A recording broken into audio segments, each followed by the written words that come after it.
अस्सलाम वालेकुम। आज की इस वीडियो में कुछ ऐसी चीज़ें मैं आपके सामने रखूँगा जो अमूमन रियल एस्टेट कंसल्टेंट्स हमारे भाई जो नए इस फील्ड में कदम रख रहे हैं या फिर जिनको प्रॉपर्टी की ट्रांसफ़र के बारे में जो 2017 में ट्रांसफ़र का प्रोसीजर है उसके बारे में इतनी ज़्यादा मालूमात नहीं है। उसके लिए वो ये है कि उनको बाज़ दफ़ा बहुत ज़्यादा प्रॉब्लम का सामना करना पड़ता है। इंशाअल्लाह ताला इस वीडियो को अगर आप पूरा देख लेंगे तो इसमें जो 2017 के हवाले से प्लॉट्स की ट्रांसफ़र है उसके मुकम्मल तरीक़ाकार को मैं इंशाअल्लाह ताला आपके सामने जो है वो बहुत आसान अल्फाज में आपके सामने पेश करूँगा। अब इसमें आपको ट्रांसफ़र प्रोसेस के बारे में मुकम्मल इंशाअल्लाह मालूमात मिल जाएँगी। इसके अलावा आपको अगर आप फॉर्म फिलिंग के हवाले हवाले से आपको जो आपकी मुश्किलात होती हैं उसमें आपको आसानी हो जाएगी। टैक्सों की कैलकुलेशन कैसे होगी? ये एक बड़ा इश्यू होता है, अमूमन मैंने देखा है और ख़ास तौर पे मेरे आप ट्रांसफ़र फ़ीस का क्या फ़ॉर्मूला है? फिर एडीसी प्लॉट और एनडीसी प्लॉट में क्या फ़र्क है? एडीसी प्लॉट को एनडीसी किस तरह हम करवाएँगे? ये चीज़ें इंशाअल्लाह ताला आज की इस वीडियो में आपको इनका बहुत अच्छे तरीके से आइडिया हो जाएगा।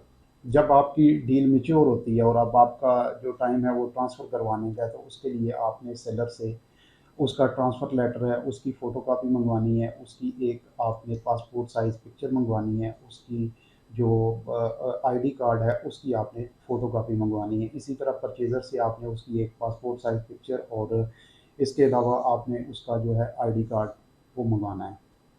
ये डॉक्यूमेंट्स जब आपके पास आ जाएँगे तो इन्हीं डॉक्यूमेंट्स को लेके आपने चले जाना है जो एमपीसीएचएस का हेड ऑफ़िस है G8 मल्टी मेंशन वहाँ पे फर्स्ट फ्लोर पे स्टॉम वेंडर के पास उसको वहाँ से आपको एक फॉर्म मिलेगा। उस फॉर्म में आपने वो वाले क्वाइफ जो सेलर और परचेज़र की हैं प्रॉपर अपनी-अपनी जगह पे उनको फिल आउट करना है और आपने उनके हवाले कर देना है कि हमें ये वाला ट्रांसफ़र का सेट तैयार करके दे दें।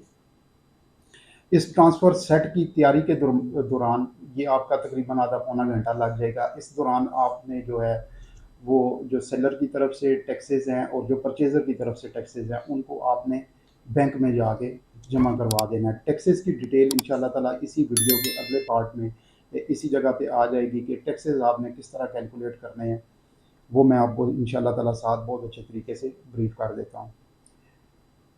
टैक्सेस जमा करवा के जब आप वापस आएँगे, आपका सेलर आ गया, उसको लेके आपने उसी फर्स्ट फ्लोर पे आना है, फिर स्टाम्प वेंडर के पास, वहाँ से आपने स्टाम्प वगैरह और पूरा सेट इश्यू करवाना है। ये सेट इश्यू करवा के आपने जो परचेज़र फॉर्म है वो लेना है। परचेज़र फॉर्म पे आपके वो वाले डिटेल्स जो बंदा प्लॉट ख़रीद रहा है वो आपने उसमें फ़िल आउट करनी है। बहुत आसान सा परचेज़र फॉर्म है, उसको भी मैं स्क्रीन पे साथ आपके शेयर कर देता हूँ। आप देखेंगे इतना मुश्किल नहीं है। उसमें आपके लिए ये है कि सबसे पहले आपको मेंबरशिप नंबर ऐड करनी है। मेंबरशिप नंबर आपको ट्रांसफ़र लेटर के ऊपर लिखी हुई मिलेगी। इसके साथ एमजी लगा होगा। मल्टी गार्डन की अगर ये ट्रांसफ़र है तो उसके साथ जो भी 1 2 3 4 मेंबरशिप और बैच फिर एमजी लगा होगा वो आपने मेंबरशिप के खाने में लिखनी है। इसी तरह आपने डेट जिस डेट को प्लॉट ट्रांसफ़र हो रहा है वो लिखना है।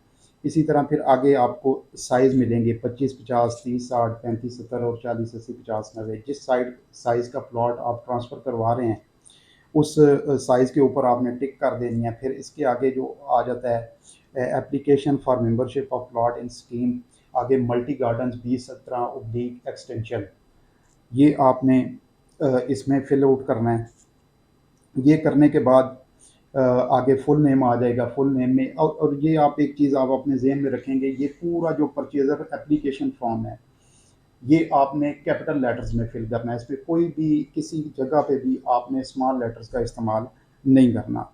फुल नेम आ गया जी, उसके बाद फिर आगे फादर हस्बैंड नेम आ गया, सीएनआईसी नंबर आ गया, एज आ गई, जो परचेजर है उसकी जितनी आईडी कार्ड के मुताबिक एज बनती है वो एज आपने यहाँ पे फिल आउट करनी है।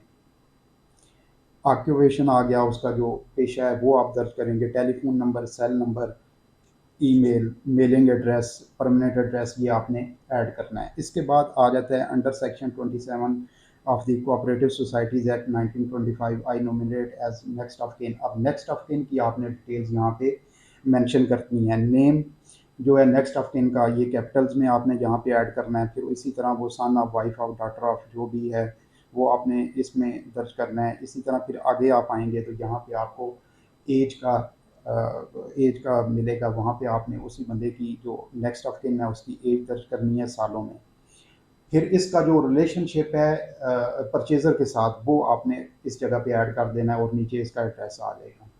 इससे नीचे वाला जो आ जाता है सिग्नेचर ऑफ एप्लीकेंट, यहाँ पे आपने एहतियात ये करनी है कि किसी इस एप्लीकेशन फॉर्म पे किसी जगह पे भी आपने परचेज़र के सिग्नेचर नहीं करवाने। ये सिग्नेचर जब ट्रांसफ़र अथॉरिटी के सामने वो बैठेगा तो वहाँ पे ये सिग्नेचर करेगा। अब यहाँ पे एक और भी इसमें आ जाता है कि अगर फ़र्ज़ किया कि जो परचेज़र है वो हाज़िर नहीं है, तो फिर फ़ार करके एक सिग्नेचर होते हैं, वो आप भी कर सकते हैं, कोई बंदा भी कर सकता है जो उसके बिहाफ़ पे प्रॉपर्टी परचेज़ कर रहा है। यहाँ से फिर आगे इस फॉर्म की दूसरी साइड पे आप आ जाते हैं। यहाँ पे इसी परचेज़र का एनआईसी नंबर और नीचे इसकी मदर का नेम, ये आपने दर्ज करना है और यहाँ पे भी सिग्नेचर ऑफ द एप्लीकेंट, लेकिन यहाँ पे भी आपने सिग्नेचर नहीं करवाने। ये सिग्नेचर जो है वो ट्रांसफरिंग अथॉरिटी के सामने होंगे। ये आपका इस दौरान जो एप्लीकेशन फॉर्म है ये आपका फिल हो गया। अब जब आपने सेट वहाँ से रिसीव किया तो आपको एक एफिडेविट मिलेगा। एफिडेविट में जो सेलर की तरफ से होगा उसमें वो ये बयान करेगा कि मैंने ये मेंबरशिप नंबर जो है इसके अगेंस्ट ये वाला प्लॉट लगा हुआ है, इसका ये वाला साइज़ है, ये ट्रांसफ़र कर दिया है फ़लाँ बंदे को। ये पूरा पर आपको एफिडेविट मिलेगा। इस पे भी जो सेलर है इसके सिग्नेचर होने हैं, लेकिन ये भी अभी आपने नहीं करवाने हैं। ये भी जाके जो आप ट्रांसफ़र अथॉरिटी के सामने बैठेंगे तो वहीं पे सेलर जाके ये वाले इसके इस पे सिग्नेचर अपने करेगा और यहाँ पे अपना थंब इम्प्रेशन लगाएगा। इसके बाद अगला पेपर आ जाता है। इस पेपर में आपने जस्ट ओनली आपने सिर्फ जो है यहाँ पे विटनेस डालनी है। अब इसमें यह है कि विटनेस नंबर 1 और विटनेस नंबर 2 है। कोई बंदा भी विटनेस डाल सकता है। सिर्फ इसमें एक चीज़ का आपने ख्याल करना है कि अगर सेलर जो है वो लेडी है तो जो फर्स्ट विटनेस होगा वो सेलर का कोई भी ब्लड रिलेशनल होगा। अगर सेलर लेडी है, मैं एक दफ़ा फिर रिपीट कर रहा हूँ, अगर सेलर लेडी है तो यहाँ पे जो फर्स्ट विटनेस है इसमें जो सेलर की तरफ से विटनेस होगा वो, यानी विटनेस नंबर 1 जो होगा वो होगा सेलर का ब्लड रिलेशनल। ये भी आसान सा है। ये इसमें जस्ट आपने इसमें मुकम्मल करनी है विटनेस।